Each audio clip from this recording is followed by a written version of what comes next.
Então vamos agora para a segunda parte da aula, onde a gente vai ver os processos, as vias metabólicas da nossa respiração aeróbica. Ou seja, quais são as vias metabólicas que ocorrem numa célula quando ela está em presença de oxigênio. A gente vê que na ordem a gente começa novamente com a glicólise, que é a primeira via que ocorre de metabolização da glicose. Depois nós vamos para o ciclo de Krebs, que também é chamado de ciclo do ácido cítrico ou ciclo do citrato. E no final nós vamos ter a cadeia respiratória, que é onde a mágica acontece, é onde você tem um grande saldo de ATP sendo produzido.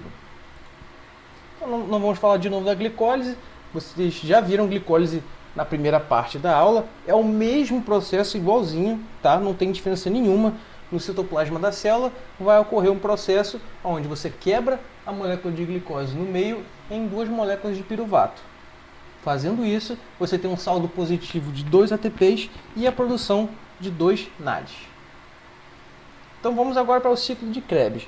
O que acontece é, o ciclo de Krebs ocorre dentro da mitocôndria, tá?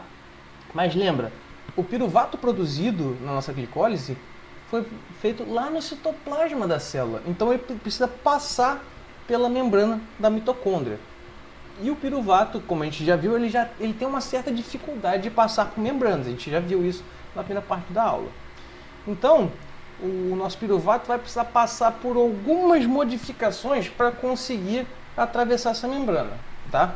O primeiro processo é uma descarboxilação. Como eu falei, a gente vai usar essa palavra um pouquinho aqui nessa parte da aula. Vamos recapitular essa ideia. O nosso piruvato, com seus 3 carbonos, aqui é só contar pelas bolinhas, 1, 2, 3, vai eliminar um desses carbonos na forma de gás carbônico. Com isso, ele se transforma nesse composto com 2 carbonos, que é o nosso acetil.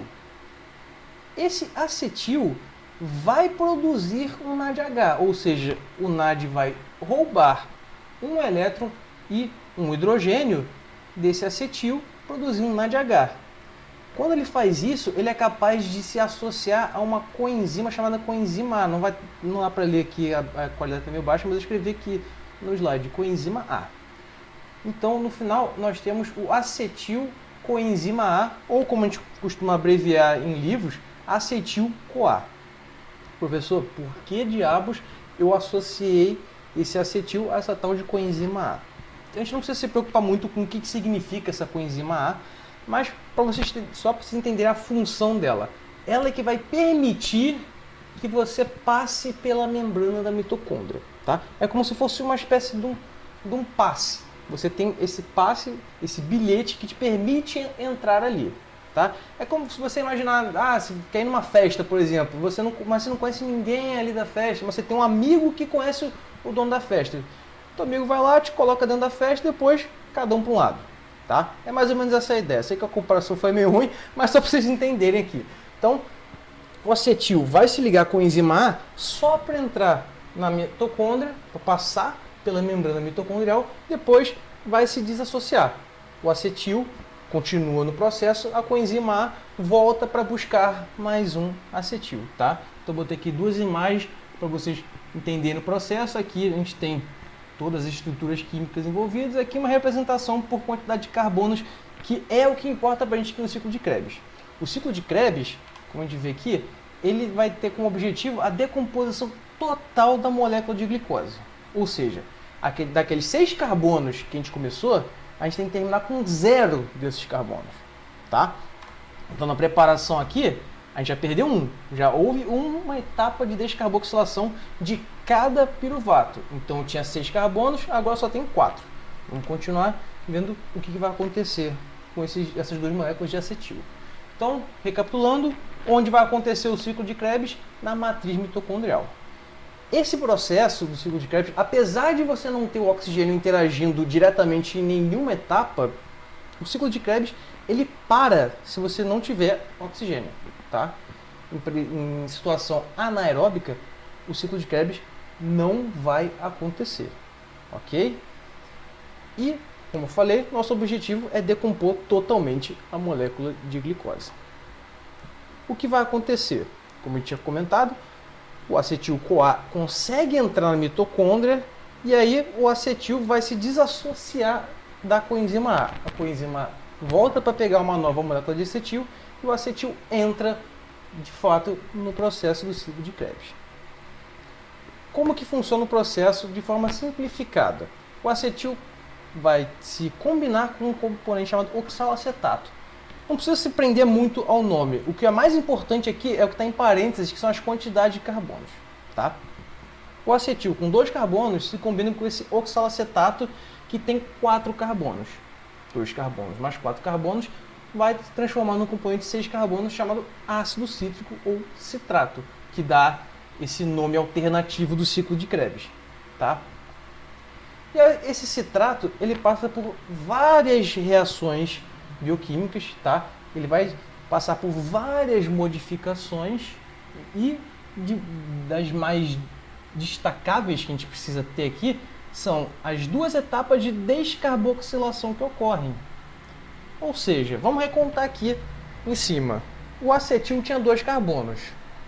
Se eu tirar 2 vezes um gás carbônico, ou seja, fazer 2 etapas de descarboxilação, eu acabei com o meu acetil, certo? Significa que aquela minha molécula de glicose foi totalmente consumida. E no final, eu tirando esses 2 carbonos, eu restauro o oxalacetato, que está ali só para poder interagir com esse acetil e refazer o ciclo. Tá? O oxalacetato nunca vai ser consumido. Esses 4 carbonos do oxalacetato sempre vão estar ali. O que vai ser consumido, o que vai ter essa descarboxilação, são os carbonos aqui do acetil. Então esse processo vai acontecer para cada acetil que a gente tinha. Lembra, na glicólise foram produzidos 2 piruvatos. Esses 2 piruvatos, cada um passou por uma descarboxilação para entrar na minha mitocôndria. Então eles entram como acetil, 2 carbonos. Se cada um passa por 2 descarboxilações, no final das contas acaba completamente os carbonos da minha molécula de glicose inicial. Ah, professor, o que acontece com esse gás carbônico? É o gás carbônico que a gente libera na respiração. Quando a gente expira, a gente não libera gás carbônico, esse gás carbônico é resultado desse processo. Ok? O que é produzido no nosso ciclo de Krebs? As moléculas de gás carbônico, que a gente comentou, vão ser produzidos 3 NADs. Lembra o NAD que eu falei? Que vai roubar um elétron, vai roubar um hidrogênio? São produzidos 3. Um FADH2, professor, o que é isso? Por enquanto, a ideia é a mesma de um NAD, tá? É um componente, é um aceptor ou transportador de elétrons. Ele vai lá, pega um elétron, pega um hidrogênio e transporta para outro lugar. Então, temos 3 NADs e um FAD. A gente vai ver a diferença do NAD para o FAD mais para frente. A gente produz um GTP. O que é um GTP? A gente pode falar que é um ATP. É a mesma coisa, tá?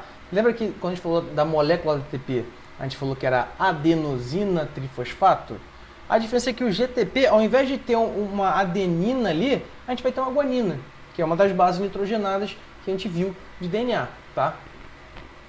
Energeticamente falando, não faz nenhuma diferença, até porque muitas vezes esse GTP ele acaba sendo convertido para ATP. Às vezes não é nem usado diretamente, mas se ele for usado diretamente, funciona da mesma forma. Quebra o terceiro fosfato, libera energia.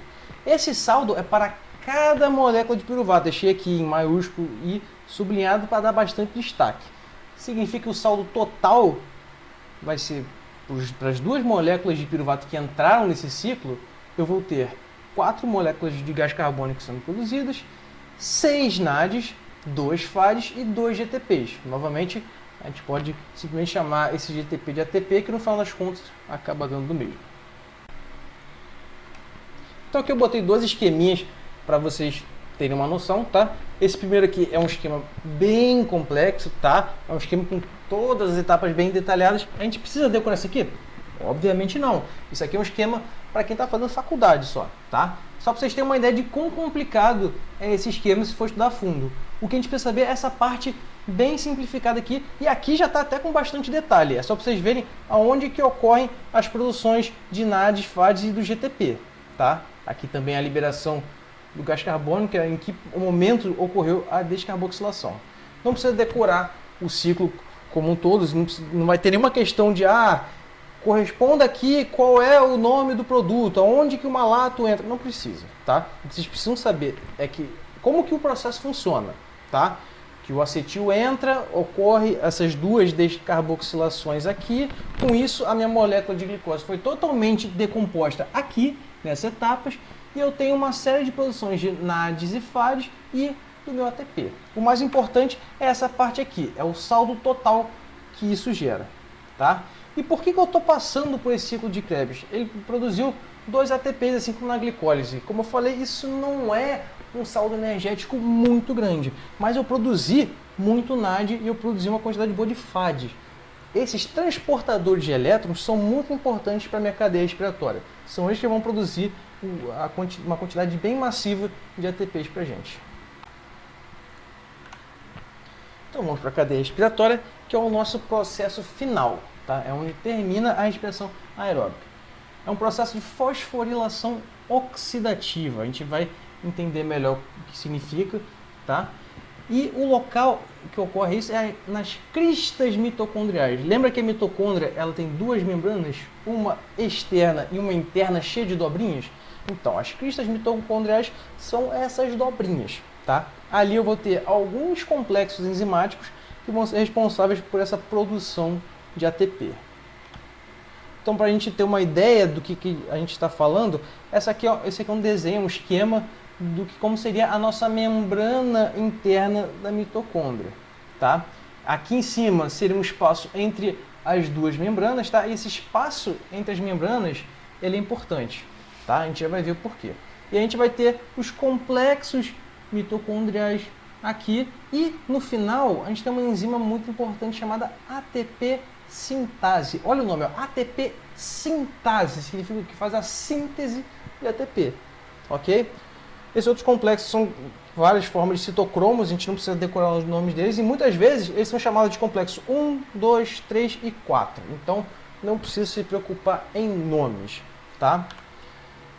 Então vamos entender um pouquinho do que vai acontecer nessa etapa. Lembra que eu falei que os NADs e os FADs são transportadores de elétrons?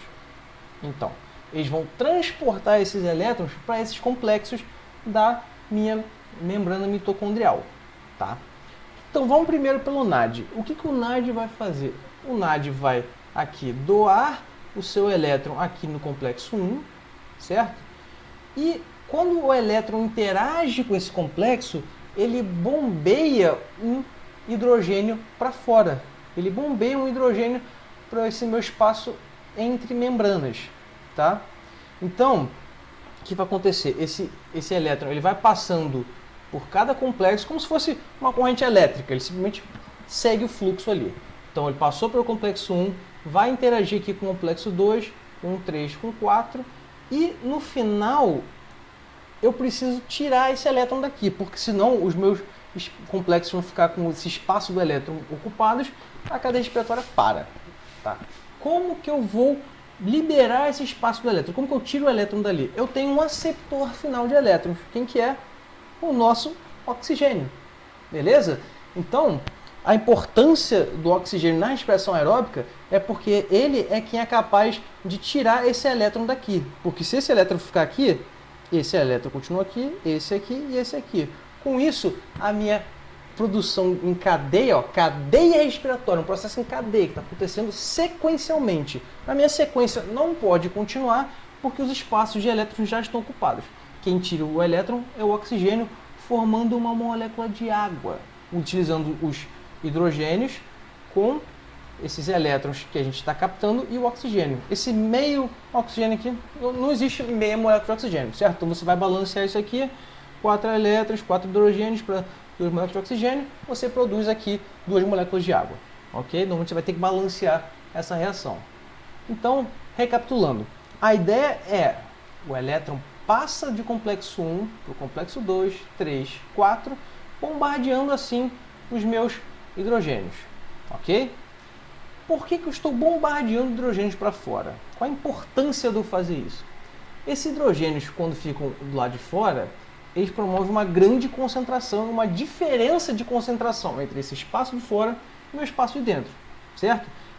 Vocês já viram na última aula que Quando eu tenho uma diferença de concentração, a tendência é que ocorra um equilíbrio. Então, o hidrogênio precisa voltar para esse espaço interno, certo? Então, ele vai passar através dessa ATP sintase para poder voltar para cá. Quando esse hidrogênio passa por essa ATP sintase, ele faz um processo que é literalmente mecânico, que faz essa ATP sintase girar. Tá vendo esses gominhos que ela tem aqui? Eles giram. Esse movimento faz com que o espaço ali entre o ADP e o fosfato inorgânico que estão aqui dentro fique menor, eles ficam mais próximos. Isso dá uma energia para eles ali de ativação para ocorrer a nossa síntese de ATP, aquela nossa reação, essa palavra que eu queria, a nossa reação de formação de ATP. Lembra, ADP mais fosfato inorgânico mais energia vai criar o ATP. Então, através dessa energia do hidrogênio voltando na ATP sintase, esse movimento que ela vai fazendo ali, eu consigo promover essa reação de formação do ATP. Professor, quantos ATPs eu estou formando aqui? Agora é bem fácil de contar. Olha o que está acontecendo aqui, ó. Complexo 1, um hidrogênio. Complexo 3, um hidrogênio. Complexo 4, mais um hidrogênio.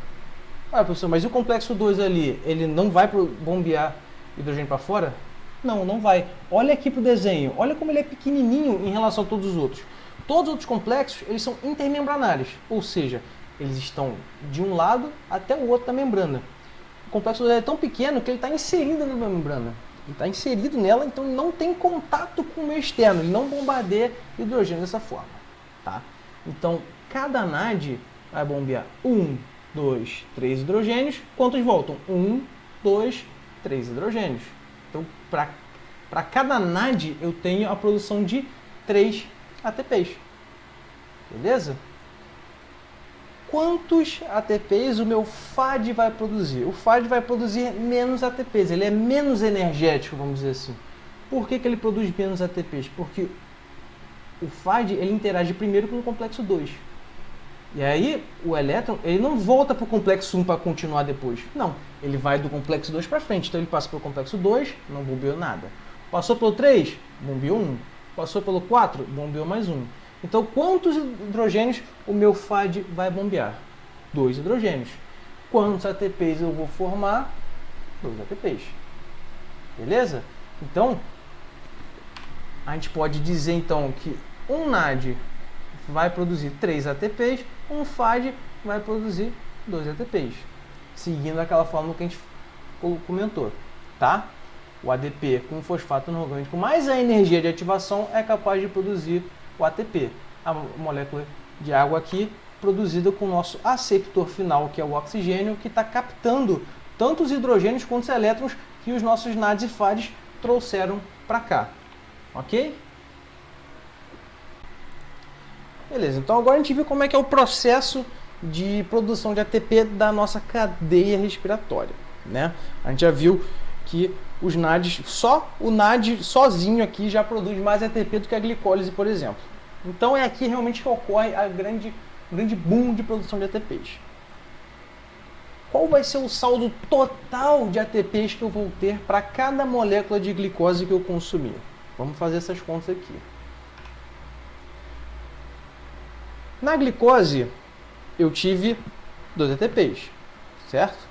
No ciclo de Krebs, eu também tive 2 ATPs, na forma daquele GTP, né? Agora eu vou calcular o quanto de ATP eu produzo dentro do rendimento dos NADs. Vamos relembrar quantos NADs foram produzidos no total. 2 NADs da glicólise, 2 NADs que eu tive na preparação do piruvato para se transformar em acetil-CoA e entrar no ciclo de Krebs, 6 NADs produzidos para cada acetil que entrou no ciclo de Krebs, né? Então eu tive 6 NADs total, foram 3 em cada volta, e 2 FADs também produzidos no ciclo de Krebs. Calculando isso aqui tudo, a gente vai ter 38 ATPs de soma total, tá? Por que eu coloquei esse mais menos aqui bem destacado? Porque esse NAD que aconteceu, que foi formado nesse chamado pré-ciclo de Krebs, ele está fora da minha mitocôndria. Quando ele precisa entrar na mitocôndria, ele pode ele pode perder potencial energético, vamos dizer assim. Por que ele pode perder potencial energético? Porque o NAD vai doar o elétron e quem pegar primeiro ali na membrana pegou, seja um NAD, seja um FAD. Ou seja, esse NAD aqui, ele pode ser considerado um NAD ou um FAD. Isso faria esse intervalo entre 36 a 38 ATPs, tá? Voltando aqui de novo. Esses NADs que foram produzidos fora da mitocôndria, eles são problemáticos, porque eles não passam direto pela membrana da mitocôndria. Eles precisam doar o elétron e qual transportador de elétron, seja NAD ou FAD, pegar primeiro pegou. Beleza? Então dá essa margem que a gente vê de 36 a 38 ATPs. Pode-se apresentar outros números dentro desse cálculo de ATPs, onde muitas vezes você vai ver associado o valor do NAD a 2,5 e o do FAD a 1,5 ATPs. Se na questão que vocês forem ver tiver escrito isso, vocês vão refazer a conta e considerar que um NAD vale 2,5 ATP e um FAD vale 1,5 ATP. Por que eu não estou botando isso aqui no slide? Porque não existe 1,5 ATP, não existe meia molécula de ATP. Não é uma molécula funcional. Tá? Então, como você não considera metade de molécula, a gente considera 12 ATPs. Não vai colocar 1,5, vai colocar 12 ATPs. Mas existem muitas teorias falando sobre que o potencial energético, na verdade, é de 1,5 ATP. Você só considera isso se a questão falar. Se a questão não falar nada, você considera 2 ATPs. A questão sempre vai te direcionar para o quanto que o NAD ou FAD vai valer em relação a ATP, para poder perguntar depois qual o total. Tá? Nunca vai cair uma questão, qual é o valor de ATPs que é produzido por um NAD? Isso nunca vai cair como questão. Tá? O que pode cair, e o que normalmente cai, é para você descrever as etapas, para descrever, por exemplo, o que aconteceria, qual tipo de processo energético que a célula precisa fazer se tiver em ausência de oxigênio. Você sabe que vai ter que ser um daqueles processos anaeróbicos que a gente viu na primeira parte, certo? Nunca vai cair qual o número de ATPs produzidos, tá? A não ser que no próprio texto ele te dê essa direção. Então, nosso saldo total de ATPs por molécula de glicose é de 36 a 38 ATPs. E com isso nós terminamos a nossa aula de bioenergética, tá? A nossa aula de metabolismo energético das células. Qualquer dúvida vocês podem me perguntar, botar aqui no plantão e bons estudos.